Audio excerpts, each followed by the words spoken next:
Yang materi tadi naik kelas sedikit ya. Naik kelas kesadaran lebih tinggi sedikit, namanya kesadaran magis. Ini juga masih belum. Kesadaran magis itu kesadaran apa? Biasanya pakai argumen alamiah. Ya sudah takdirnya Tuhan Pak, hidup kita ini. Saya ditakdirkan jadi orang miskin, berarti saya ujian bagi orang kaya. Mereka harus ngasih sumbangan ke saya. Misalnya, itu argumen-argumen kalau bahasanya Freire, mitos inferioritas alamiah. Punya pandangan bahwa setiap orang sudah ada takdirnya masing-masing. Cirinya fatalistik. Ini yang membuat orang terus bisu. Tidak mungkin ada protes, tidak mungkin ada kritik, apalagi pemberontakan terhadap situasi yang menindas. Namanya kesadaran magis. Ya sudahlah, memang takdirnya begitu, mau diapakan lagi. Ya sudahlah, maunya Allah begitu, mau apa lagi.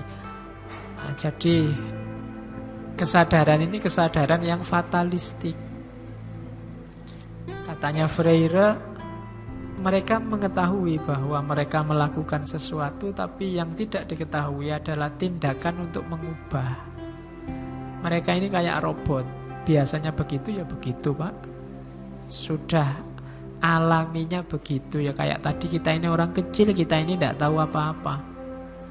Sikap fatalis inilah nanti yang dimakan oleh para penindas. Dibiarkan orang tidak sadar terus, biar aja tidak apa-apa. Apalagi kalau kita masih kesadaran intransitif tadi yang sebelumnya, pokoknya dikasih makan. Kalau nuntut gajinya dinaikkan dikit tidak apa-apa. Yang penting mereka enggak. Jadi kesadarannya masih kesadaran magis, terus dimanfaatkan oleh para penindas. Sehingga mereka tidak berkembang. Jadi yang pertama kesadaran ini. Tapi ini sudah naik kelas sedikit dibandingkan yang hanya ngurusi yang fisik-fisik, yang perut dan lain sebagainya tadi. Dia sudah sadar, cuma kesadarannya kesadaran fatalistik. Kesadaran semuanya Tuhan. Kalau kamu gagal ya memang Tuhan menghendaki saya gagal. Kalau kamu tidak lulus-lulus ya takdirnya Allah begitu kan, kita harus ridho Pak. Kalau kamu tidak, apalagi segala rencanamu gagal terus kamu pasrah saja, ya Allah memang menghendaki saya gagal Pak. Tidak apa-apa.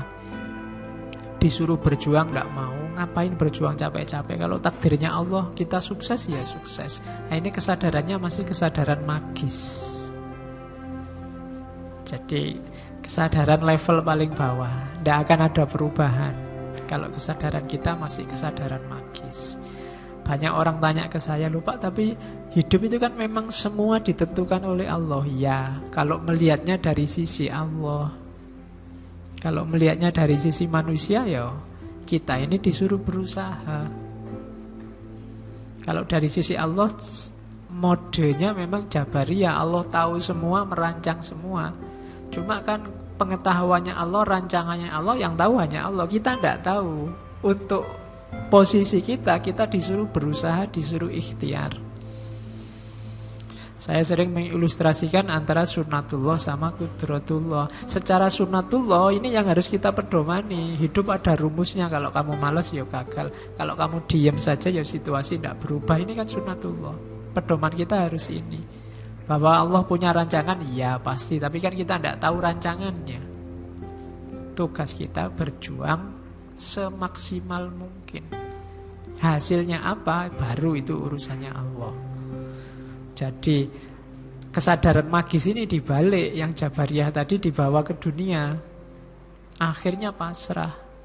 Alah Pak, kalau jodoh nanti ya datang sendiri. Kalau kamu diam aja ya tidak datang. Harus dikejar, harus dicari, diusahakan.